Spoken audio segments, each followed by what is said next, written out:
সামনে বিভিন্ন ইউনিটের সম্মানিত বিএনপি, যুবদল, স্বেচ্ছাসেবক দল, ছাত্র দল, কৃষক দল এবং অঙ্গ সংগঠনের নেতৃবৃন্দ, আমি আমার বক্তব্যের শুরুতেই শ্রদ্ধার সাথে স্মরণ করছি শহীদ রাষ্ট্রপতি জিয়াউর রহমানকে। আমি আজকে শহীদ রাষ্ট্রপতি জিয়াউর রহমানের আত্মার মাগফিরাত কামনা করছি। আল্লাহ রাব্বুল আলামিনের কাছে প্রার্থনা করছি আল্লাহ রাব্বুল আলামিন যেন ওনাকে জান্নাতুল ফেরদৌস। নির্বাচন হয় নাই, তাই আমি আমাদের এখানে যারা উপস্থিত আছেন সকল নেতৃবৃন্দকে বলবো, অতীতে যেভাবে কাজ করেছেন, বর্তমানে যেভাবে কাজ করছেন, আগামী দিনে তারেক রহমানের নেতৃত্বে বাংলাদেশের গণতন্ত্র প্রতিষ্ঠিত না হওয়া পর্যন্ত, বাংলাদেশের নিরপেক্ষ নির্বাচন না হওয়া পর্যন্ত, বাংলাদেশের মানুষের ভোটের অধিকার আদায় না হওয়া পর্যন্ত আমাদের রাষ্ট্র থেকে আন্দোলন সংগ্রাম করে কাজ চালিয়ে যেতে হবে।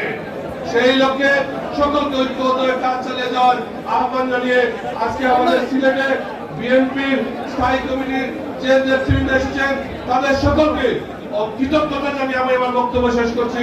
আল্লাহ হাফেজ।